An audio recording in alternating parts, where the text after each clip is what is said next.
Singer Mangli జైలుకు వెళ్తుందా? కోట్లాది రూపాయల మోసం వెనుక అసలు నిజమేంటి? నిన్నటి వరకు మంగ్లీని విలన్ గా చూపించిన వాళ్ళందరికీ ఇప్పుడు మంగ్లీ ఇచ్చిన ఒకే ఒక స్టేట్మెంట్ తో మైండ్ బ్లాక్ అయిపోయింది. 100 మంది దగ్గర మంగ్లీ ఆమె తమ్ముడు డబ్బులు వసూలు చేశారని, అధిక వడ్డీలు ఆశ చూపి మోసం చేశారంటూ లాయర్ సుబ్బారావు పెట్టిన కేసుతో సోషల్ మీడియా షేక్ అయింది. కానీ ఇక్కడే అసలు ట్విస్ట్ మొదలైంది. ప్రెస్ మీట్ పెట్టి మంగ్లీ అడిగిన ప్రశ్నలకు ఆ లాయర్ దగ్గర ఆన్సర్ లేదు. ఆ వీడియోలో డబ్బులు లెక్క పెడుతుంది ఎవరు? అందులో నా తమ్ముడు ముఖముందా? నాకేం అవసరం అండి, ఈ పనులు చేయాల్సిన కర్మ నాకేంటి అంటూ మంగ్లీ ఫైర్ అయింది. మంగ్లీ మీద కేసు పెట్టిన అడ్వకేట్ సుబ్బారావు టార్గెట్ ఏంటో తెలుసా? న్యాయ పోరాటం కాదు, బిగ్ బాస్. ఫేమస్ అవ్వాలనే పిచ్చితోనే ఆయన ఇదంతా చేస్తున్నాడని మంగ్లీ కుండబద్దలు కొట్టింది.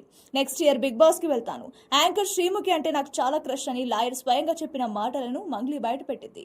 అంతేకాదు, మీతో ఫ్రెండ్షిప్ చేద్దామనుకుంటే మీరు ఏంటి ఇంత అహంకారంగా మాట్లాడుతున్నారంటూ ఆయన తనతో వల్గర్ గా మాట్లాడిన వీడియో ఆధారాలు కూడా తన దగ్గరున్నాయని చెప్పింది. మరి సింగర్ మంగ్లీ చెప్తున్న ఈ మాటలపై మీ అభిప్రాయం ఏంటి? నిజంగానే ఆ లాయర్ కేవలం పబ్లిసిటీ కోసం, బిగ్ బాస్ కోసమే ఈ కేసు పెట్టాడా? కింద కామెంట్ చేయండి.